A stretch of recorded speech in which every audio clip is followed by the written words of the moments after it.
শুভ সকাল, Radhe Radhe, good morning. সবাই কেমন আছেন? আশা করি সবাই খুব খুব ভালো আছেন। আমরাও ভালো রয়েছি আপনাদের ভালোবাসা আমার গোপাল সোনার আশীর্বাদে। তো চলে এলাম আর একটা নতুন ব্লগ নিয়ে, পঞ্চানন প্রামাণিক ব্লগে। আমি সুমিতা। তো আজকে এই ব্লগটা খুব জমজমাটি ব্লগ। অবশ্যই পুরো ভিডিওটা না দেখলে, স্কিপ করলে বুঝতেই পারবেন না যে আজকের ব্লগটা কিভাবে আমি তৈরি করছি। তো আজকের এই ব্লগটা আমি কাজের সাথে সাথে আপনাদের সাথেও শেয়ার করছি, কারণ আপনারাও অনেকে ভাবেন যে সকালে কাজটা কিভাবে করব, সকালে কিভাবে কাজ হয়, আর এইভাবে কি একলা কাজ করা যায় নাকি। তো আমি একা হাতে এত বড় দোতলার বাড়িটা সামনে রেখেছি। ভোর 5টার সময় উঠেছি। ভোর 5টা থেকে সকাল 10টা পর্যন্ত কিভাবে এক টানা একটু কোনো না বসে কিভাবে কাজ করব সেটাই আপনাদের সাথে শেয়ার করছি। তো ভোর 5টার সময় উঠেছি, কিন্তু তখন কিন্তু বেশ ভালোই কেউ লোকজন ছিল না। আর এখন কিন্তু আমার ছেলে স্কুলে চলে গেছে। আমি কিন্তু সকালে উঠেই আগে বাসি জামা কাপড়গুলো ছেড়ে দিয়ে আগে টিফিনটা বানিয়েছি। আজকে টিফিনটা দিয়েছি আমার ছেলেকে। ওর শরীরের কথা ভেবেই আমাকে দিতে হয় রুটি আর কাবলি ছোলার তরকারি, কারণ ওর শরীরে ম্যাগি চাউমিন একদম সহ্য হয়নি। আর ওটা খেতে প্রচণ্ড ভালোবাসে। আর ওর স্কুলের বন্ধুরা নিয়ে আসে, ও তাদের কাছ থেকে টিফিন শেয়ার করে ও কিন্তু খায়। তো আমি কি করি, আমি কিন্তু ওর যেটা শরীর খারাপ করবে সেই হেলদির কথা ভেবে একদম আমি ওকে দিই না ওই সবগুলো। আর আমাকে অনেকবার বলে, কিন্তু আমি একদম দিতে পছন্দ করিনি, তাই জন্য আমি ওগুলো দিইনি। তো আমি ওর টিফিনটা বানিয়ে ওকে রেডি করে স্কুলে পাঠিয়ে তারপরে কিন্তু ঘরের কাজ শুরু করেছি। ঘরে কিন্তু অলরেডি অনেক কাজ হয়ে গেছে। সকালে গেটে জল দেয়া আর ঝাড়ু দেয়া কিছুটা অনেকটা হয়েছে, আর একটু বাকি রয়েছে। আর ওইগুলো যদি করতে যাই তাহলে কিন্তু ওনাদের স্কুলে দেরি হয়ে যাবে, তখন কিন্তু সমস্যায় পড়তে হবে। তার জন্য ওকে আগে ছেড়ে দিয়ে তারপরে এই এত বড় বাড়িটা তো আর এক্ষুনি কাজটা শেষ হবে না, এখন অনেকটা সময় লাগবে। তার জন্য ওকে আগে ছেড়ে দিয়ে তারপরে কিন্তু আমি কাজ শুরু করেছি। তো আমার গোপাল কিন্তু এখনও শয়নে আছে, গোপালকে কিন্তু এখনও তোলা হয়নি। তো আমি ঠাকুর ঘর পরিষ্কার করে দিয়েছি সব কাজ। আর তোমাদের দাদাভাই কিন্তু ঠাকুর ঘরটাও কিন্তু পরিষ্কার করে দেয়, ওটা আমাকে বেশিরভাগ করতে হয় না, সে করে। তো আমি এখন এই যে ঘরের কাজ, ঘর ঝাঁটানো, ঘর মুছা, ঘরের কাজ সবই করব। তো প্রত্যেক দিন কিন্তু আমি ওই ডান্ডা দিয়ে যে মপটা ওইটা দিয়ে ঘর মুছা হয়, আজকে কিন্তু আমি হাতে মুছবো। কারণ সব দিন ডান্ডা দিয়ে মুছতে না ভালো লাগে না, কারণ এই যে ডান্ডা দিয়ে মুছলে না ঘরটা ঠিকঠাক পরিষ্কারও হয়নি। তার জন্য আমি আজকে ভাবছি আজকে হাতে মুছবো। হাতে মুছলে ঘরটা বেশ পরিষ্কারও থাকে আর মনটাও পরিষ্কার লাগে। তা আজকে আমি হাতে মুছবো বলে বালতি নিয়েছি, কাপড় নিয়েছি, আর একটা ফিনাইল আছে, ফিনাইলটা দিলাম। এই নিয়ে আমি ঘরটা মুছবো। আর এই ঘরটা মুছতে না অনেক দিন পরে মুছছি, তো যেন মনে হচ্ছে যে কি মুছা ঠিক পরিষ্কার করতে পারবো তো। এতটা বড় ঘর, একটুখানি ছোট নয়, অনেকটা বড়। হাত দিয়ে মুছতে অনেকটাই সময় লেগে যাবে। তো ভাবলাম যে আজকে যতটাই কষ্ট হোক, এখন তো আর কোনো চাপ নেই, ছেলে স্কুলে চলে গেছে। তো তার জন্যে কিন্তু আমি তোমাদের সঙ্গে ভিডিওর মধ্যে ক্যামেরা একবার করে সেটিং করছি আর একবার করে ক্যামেরা তোমাদেরকে ধরছি। তো এরকম করে অনেক কষ্ট করে একটা ভিডিও বানাচ্ছি। তো এইভাবে কষ্ট করি আমি, কারণ কষ্ট করতে ভালোবাসি। আর ঘরের কাজ তো অবভিয়াসলি খুবই পছন্দ করি ঘরের কাজ করতে, কারণ ছোটোবেলা থেকে মায়ের সঙ্গে হাতে হাত কাজ করে করে এতটাই অভ্যস্ত যে ঘরের যদি একটু কোথাও কোনায় কোনায় ময়লা থাকে যেন মনে হয় অনেকটাই ময়লা রয়েছে। আর ওই যে ঘরের কোনাগুলো দেখতে পাচ্ছ, হাত দিয়ে না হলে কিন্তু ওই ডান্ডা দিয়ে কিন্তু একদম পরিষ্কার হয় না। শুধু তাড়াহুড়ো করে পরিষ্কার করে নিই, যা হোক চলে যাচ্ছে আর কাজ হয়ে যাচ্ছে, কিন্তু মনের ভিতরে সবসময় হচ্ছে কি যে হাত দিয়ে পরিষ্কার করলেই যেন মনে হয় ভালো। দেখো এই যে বাসনের ঝুড়িটাও কিন্তু র্যাকটাকেও এদিকে সরিয়ে দিলাম, আর এদিকে সরিয়ে দিয়ে দেখো এই পাশটাও কিন্তু মুছছি। আর এই যে সাইডে সাইডে এখানে অনেক মাকড়সার জাল থাকে, আমি সপ্তাহে 2-3 দিন এগুলোকে সরিয়ে হাতে মুছে পরিষ্কার করি, কারণ এগুলো যারা যতই তুমি ডান্ডা দিয়ে মুছো এই কোনাগুলো কিন্তু থেকেই যায়। তার জন্যে কিন্তু আমি আজকে একদম স্থির করেছি পুরো ঘরটাকে হাতে মুছবো। তো আমি এই যে পুরো ঘরটা ভালো করে হাতে মুছতে শুরু করেছি, দেখো কেমন পরিষ্কার পরিচ্ছন্ন লাগছে। আর আমাদের ঘরটা একটু মুছামুছি করলে যেন মনে হয় একদম কত পরিষ্কার হয়ে গেছে। আর সত্যি তাই, আমাদের দোতলায় যে নতুন বাড়িটা হয়েছে এত ভালো লাগে, আমাকে পরিষ্কার করতে যেন আরও বেশি ভালো লাগে। তাই যত পরিষ্কার করি যেন মনে হয় আরও একটু বেশি করে পরিষ্কার করি, এরকম মনে হয়।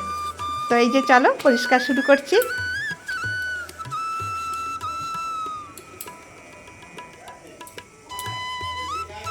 কাজ করতে হবে বস।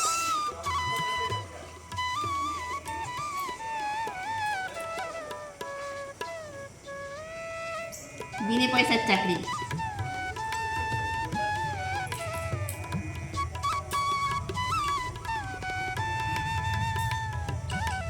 এর কোনো মাইনে হয় না।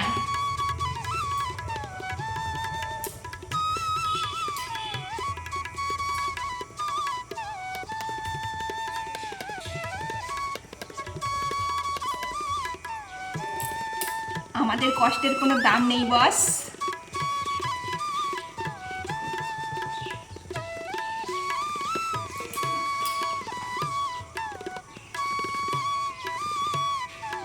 সত্যি কথা, আমাদের কষ্টের কোনো দাম নেই।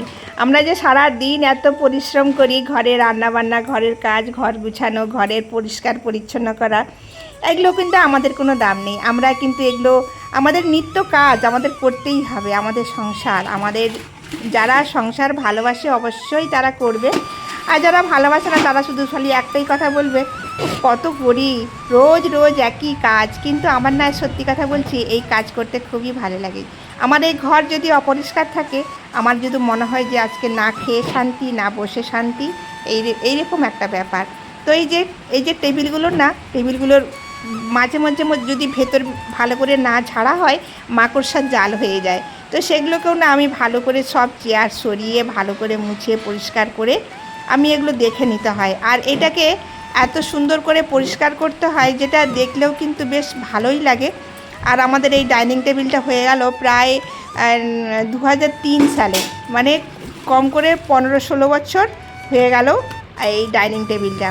তো দেখতে দেখতে অনেকগুলোই বছর কেটে গেল, কিন্তু কাঠের জিনিস তো, কাঠের জিনিস যার জন্যেই কিন্তু দেখতেও সুন্দর, আর এখনও পর্যন্ত কিচ্ছু হয়নি, একদম সুন্দর আছে। আর সেগুলোকে পরিষ্কার পরিচ্ছন্ন করতে আমার এতটাই ভালো লাগে। সেই ভোর 5টা থেকে উঠেছি, 5টার আগে উঠেছি, তখন একটু অন্ধকার ছিল, তখন উঠে আমি কাজ করেছি। সেই কাজগুলো আমি তোমাদের সঙ্গে শেয়ার করিনি, অফ ক্যামেরার মধ্যে করেছি।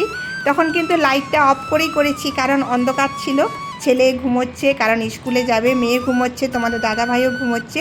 আর আমি উঠে পড়ে কিন্তু সব কাজ করেছি। বাইরে উঠোন ঝাঁট দিবা, জল দিবা।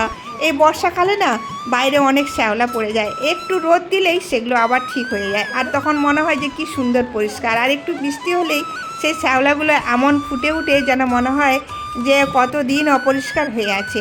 তো সেইগুলোকে ব্লিচিং পাউডার দিয়ে একটুখানি পরিষ্কার করে দিলাম। আর এদিকে এসে দেখো, পুরো ঘরটাই কিন্তু আমি হাতে মুছতেছি। আর হাতে মুছে যে আজকে কী যে ঘরটা পরিষ্কার লাগছে আমি বলতে পারবো না।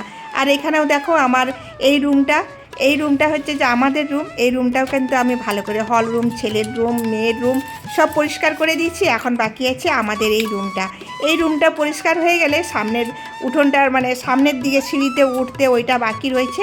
ওইটা হয়ে গেলেই কিন্তু আমার পুরো ঘর একদম হাতে করে ক্লিন পরিষ্কার। তবে একটা সমস্যা হয়ে গেছে, ওই যে খাটের ভিতরে কিন্তু আমি ঢুকতে পারছি না, এটাই একটা সমস্যা। কালকে যখন আবার মুছবো ওই ডান্ডা দিয়ে, ওই খাটের ভিতরগুলো কিন্তু মুছা যাচ্ছে না, আমি ঢুকতেই পারছি না। আগে কিন্তু ঢুকে পরিষ্কার করতাম, কিন্তু এখন আর পারছি না। আর এটা এখন চলে এলাম আমাদের সামনের সিঁড়ির দিকে। আর এই সিঁড়ির দিকে দেখতে পাচ্ছ এই ফুল গাছ না, সরি, এইগুলো হচ্ছে যে পাতাবাহারের গাছগুলো, এগুলোকে সুন্দর করে মুছে। দেখো, খুঁটিনাটি কাজ আমাদের সংসারে অনেক থাকে, যেগুলো চোখে দেখা যায় না। এই কাজগুলোকে পরিষ্কার পরিচ্ছন্ন না করলে শুধু কেমন যেন একটা ধুলো পড়তে থাকবে। এই যে পাতাগুলো দেখতে পাচ্ছ কেমন চকচক করছে, আমার প্রত্যেকটা জিনিস একটু কোনো ধুলো পাবে না, সব পরিষ্কার পরিচ্ছন্ন করে আমি সবকে রেখেছি। আর এগুলো হয়ে গেলে তারপরে পুজো দেব। অনেকটা কাজ এখনও বাকি আছে, রান্নাবাড়ি আছে। ছেলে স্কুলে চলে গেছে বলে ওই জন্য অতটা আমার চাপ নেই এখন। আর ওনার যদি স্কুলে না যায়, ঘরে থাকে, তখন মনে হয় তাড়াহুড়ো করে কখন টিফিনটা বানাবো, আর কখন ছেলে স্কুলে যাবে, আর কখন আমার কাজ শেষ হবে। এই নিয়ে দেখো আমার এখন পুরো ঘর কমপ্লিট হয়ে গেছে, ঘর মুছা। এই দেখো সিঁড়ির কাছে এবারে মুছবো সামনের দিকটা। আমি তোমাদেরকে অনেকবার দেখিয়েছি আমাদের ঘরের পিছনটা, মানে সামনের দিকে অনেকটা জায়গা খোলা আছে। এটাই কিন্তু আমাকে সব দিন কিন্তু ঝাঁটা দিয়ে পরিষ্কার করে ঝাঁটিয়ে পরিষ্কার রাখতে হয়, কারণ এখানে কিন্তু বৃষ্টির জল পড়ে পড়ে পুরো শ্যাওলা হয়ে যায়। আমি এই যে নারকেল ঝাঁটা দিয়ে ঝাঁটিয়ে পরিষ্কার করে একদম ক্লিন করে রাখি, যাতে না এর মধ্যে কোনো শ্যাওলা পড়ে আর দেখতে খুব বিচ্ছিরি লাগে। তাও না সাইডগুলো একটু কালচে কালচে হয়ে গেছে, ওগুলো কিন্তু ব্রাশ দিয়ে ঘষতে হবে, ঘষলেই পরিষ্কার হয়ে যাবে। আমাদের এই খুঁটিনাটি কাজগুলো না, এগুলো আমাদেরকেই দেখতে হয়। এগুলো বাড়ির ছেলেরা কি দেখবে? এগুলো কি ওরা পারে? ওরা শুধু বানিয়ে দিয়েছে, এবারে আমাদের পরিষ্কার পরিচ্ছন্ন কোনখানে কোন ময়লা এগুলো একদম দেখতে পারি না। আর সত্যি কথা বলতে কি বলো তো, আমি না বাইরে ঘুরতে খুব কম পছন্দ করি। আমি বাইরে যাই না বলতে গেলে, বাইরে খুব কম যাই। আর এই ঘরের কাজ সারতে সারতেই, ঘরের কাজ করতে করতেই আমার সারা দিন, সকাল থেকে রাত, রাত থেকে সন্ধে, আবার সেই সকাল হয়ে যায় কখন আমি বুঝতেই পারি না।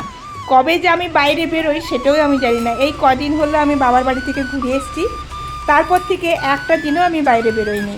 তো চলো, আমি এখন ঘরের কাজ কমপ্লিট করে এখন স্নানটা সেরে নিই। স্নান করে নিয়ে তারপরে পুজো দিতে যাব। আমাদের একটাই কাজ, ঘরের কাজ। সেই সকাল থেকে উঠে কিভাবে ঘরের কাজ করছি দেখো।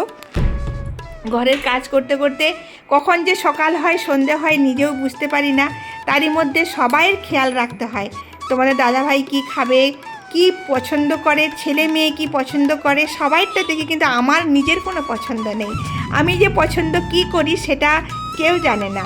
আর কখনো কেউ ভাবে না যে মায়ের পছন্দ কি। তবে সবসময় খেয়াল রেখেছে, মা তুমি খেয়েছো? এই যে মেয়েটা থাকে, মেয়েটার সামনেই থাকে সব সময়, ওপেন ক্লাস পড়াশোনা করছে। তো ও বাড়িতে থাকে, সব কিছুতে আমার হাতে হাতে হেল্প করে। মা কোনটা কি চায়, মা কি বলছে, কখনো হয়তো একটু ক্যামেরা ধরে দিচ্ছে। বানিয়েছি তো আমার এখানে ঠাকুর ঘর। ছাদে জামাগুলো মিলে দিই, প্রচণ্ড রোদ বেরিয়েছে আজকে, ভালোই হয়েছে।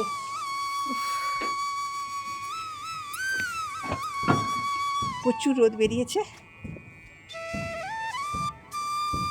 জামা কাপড়গুলো মিলে দিই।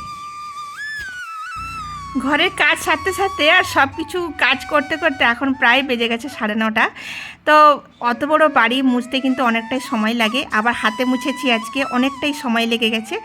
প্রায় 9টা 9:30 বেজে গেছে। আমার এখনও গোপাল সোনা কিন্তু শয়নে রয়েছে, এখনও ওঠেনি। তো আমাকে তাড়াতাড়ি কাজ করছি, তাড়াতাড়ি কাজ করে কিন্তু গোপাল সোনাকে তুলতে হবে। আর সেই মতোই আমি তাড়াতাড়ি করছি। আর সব দিকটাই আমাকে লক্ষ্য রাখতে হয়, কোনখানে কোন কাজটা বাকি রয়ে যায় সেটাও আমাকে দেখতে হয়। আর এই যে ছাদটা দেখতে পাচ্ছ, এত বড় ছাদ কিন্তু ঝাঁটিয়ে পরিষ্কার করি, কখনো তোমাদের দাদাভাই, কখনো আমি। আর সে বেশিরভাগ ছাদেই থাকে, কারণ ছাদ তার এত পছন্দ। সবসময় ছাদে মর্নিং ওয়াক থেকে বিকেলের থেকে সন্ধ্যে, তাকে তুমি ছাদে তোমরা যদি সবসময় রেখে দাও, সে ছাদেই থাকবে। তাকে নিচে নামার কথা বললেই তার মাথা খারাপ হয়ে যায়, কারণ ছাদের টব, ফুল গাছ, তার সাথে গোপাল সোনা থাকে। তার জন্যই কিন্তু ছাদে প্রায় বেশিরভাগ সময়টাই থাকে। তো দেখো, আমি এখন ঠাকুর ঘরে চলে এসেছি। দেখো, আমার গোপাল কিন্তু এখনও শয়নে রয়েছে। আমার মনটা খুব ওই দিকেই পড়ে রয়েছে যে কখন আমি গোপালকে তুলবো। তো আমার গোপালকে তুলবো, তার আগে আমি ঘন্টি বাজিয়ে দিচ্ছি, গোপাল সোনা উঠে পড়ো তাড়াতাড়ি। এবারে কিন্তু ঠাকুর ঘরটা একটু মুছে নিতে হবে, কারণ ঠাকুর ঘরটা তোমাদের দাদাভাই একবার পুছে দিয়েছিল, কিন্তু কি জানি না আমার মনটা ঠিক কেমন করছে, তাই জন্য আমি ঠাকুর ঘরটা একবার মুছে নিচ্ছি। আর রাত্রেবেলা যখন গোপালকে শয়ন দিই, ঠাকুরকে শয়ন দিই, তখন কিন্তু আমি সব পরিষ্কার পরিচ্ছন্ন থালা বাসন, ঠাকুরের যা তিলক পরানো হয়, ঠাকুরকে যে চন্দন পরানো হয়, সব মুছে পরিষ্কার করে, কিন্তু ফুল, তোমরা কি করো জানি না, আমি কিন্তু ঠাকুর ঘরে সব কিছু পরিষ্কার করে দিয়ে তারপরে কিন্তু আমি যাই এখানে। আর ঠাকুরের সব কমপ্লিট করি, বাসি যেগুলো ফুল দিয়ে পুজো হয় সেসব ফুলও তুলে দিই। আর ঠাকুরের রান্নাঘর, মানে ঠাকুরের ঘর মুছা থেকে, বাসনকুসন ধোয়া থেকে সব কিছুটা একদম পরিষ্কার করে রেখে দিয়ে তারপরে কিন্তু শুই। যেমন আমরা আমাদের ঘরগুলো পরিষ্কার করি, ঠিক সেই রকম দেখো পরিষ্কারই আছে, শুধু একটুখানি মুছতে হয়। দেখো, তাও দেখো আমাদের ঠাকুরের মাথার উপরে তিলক, এইসব কোনো কিছুই নেই, সব কিছুই কিন্তু আমি মুছে দিয়েছিলাম। আর এখানে আমার গোপাল সোনা থাকবে, তার জন্য আমি সব মুছে দিয়েছি। আর এখন আমার গোপাল সোনাকে শয়ন থেকে তুলে গোপাল সোনাকে ভোগ নিবেদন করব। তো বন্ধুরা, আবার রান্নাবান্না কমপ্লিট করব, রান্নাবান্না করব। তো রান্না কি করব সেটাও তোমাদের সঙ্গে অবশ্যই শেয়ার করব। এখন একটু গোপালকে আদর করি। তোমরা কি আমার মতন পাগল গোপালকে আদর করো এইভাবে? আমি কিন্তু গোপালকে এইভাবে ঘুম থেকে তুলে অনেকক্ষণ আদর করি, আদর করে করে তারপরে কিন্তু আমি কাজ করি। আর আজকে কিন্তু সকাল থেকে প্রচণ্ড রোদ হয়েছিল, তারপরে এই 12টার নাগাদ এতটাই মেঘ এসছে, একদম দেখো অন্ধকার অন্ধকার ভাব, মানে মেঘ ছাওয়া হয়ে গেছে। আর দেখো কীরকম মেঘটা আসছে, জানি না বৃষ্টি হবে কি না, বলতে পারছি না। তো বন্ধুরা চলো আজকে আমার এই ভিডিওটা কেমন লাগছে কমেন্ট করে জানাতে ভুলো না। আমি সকাল থেকে সন্ধে পর্যন্ত যদি ভিডিও দিই সেই ভিডিও কিন্তু আমার কষ্ট হয় দিতে, কারণ অনেকটাই বড় হয়ে যায়। আর আমি চাই যতটা আমি ভিডিও করছি ততটাই দেব। দেখো আমি হাতে করে যে পরিষ্কার করেছিলাম ঘরটা, শুধু দেখো চকচক করছে। তাই হাতের গুণ কিন্তু অনেক আছে, কিন্তু সত্যি কথা, হাত জগন্নাথ, নিজের হাত হচ্ছে জগন্নাথ। নিজের হাত দিয়ে যেটা করবে সেটাই কিন্তু একদম পরিষ্কার হয়ে যায়। তো বন্ধুরা আজকে রান্না হচ্ছে সজনে ডাঁটা পটল ভাজা। তো টাটা, দেখা হবে একটা নতুন ব্লগ।